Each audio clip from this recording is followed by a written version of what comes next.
శ్రీమాత్రే నమః. శ్రీ శివాయ గురవే నమః.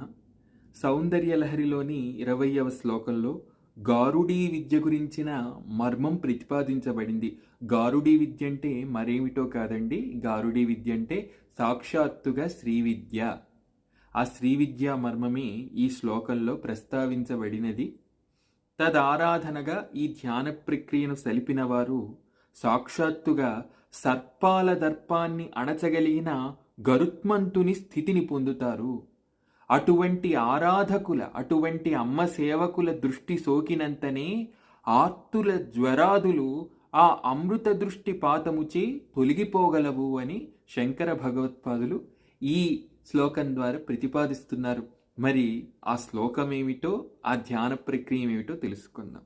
కిరంతీ మంగేభ్యః కిరణ నికురుంబామృతరసం హృదిత్వామాధత్తే హిమకర శిలామూర్తిమివ యః స సర్పాణాం దర్పం శమయతి శకుంతాధిప ఇవ జ్వరప్లుష్టాన్ దృష్ట్వా సుఖయతి సుధారసిరయా.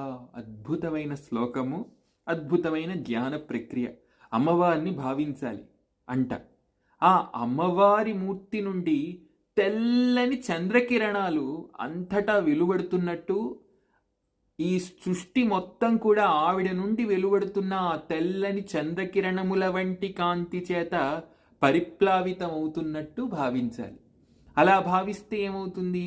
తదమృత లక్షణము ఆ జీవుడికి కూడా ఆపాదించబడుతుంది.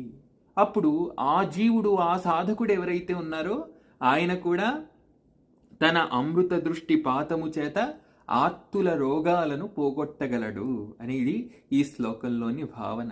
చూడండి, సౌందర్యలహరిలో ఎన్ని ధ్యాన ప్రక్రియలో మనకి అన్ని కోరికలు తీరగలిగిన ధ్యాన ప్రక్రియలను దాదాపుగా సౌందర్యలహరి అందించినది. మనం భక్తితో పారాయణ చేసి మన కామ్యములను తీర్చుకోగలగటమే మనం చేయగలిగిన పని. భక్తి కావాలి, ఆర్తి కావాలి, శరణాగతులమై అమ్మవారి పాదాలను ఆశ్రయించాలి. అప్పుడు అమ్మలు ఇవ్వలేనిది ఏముంది?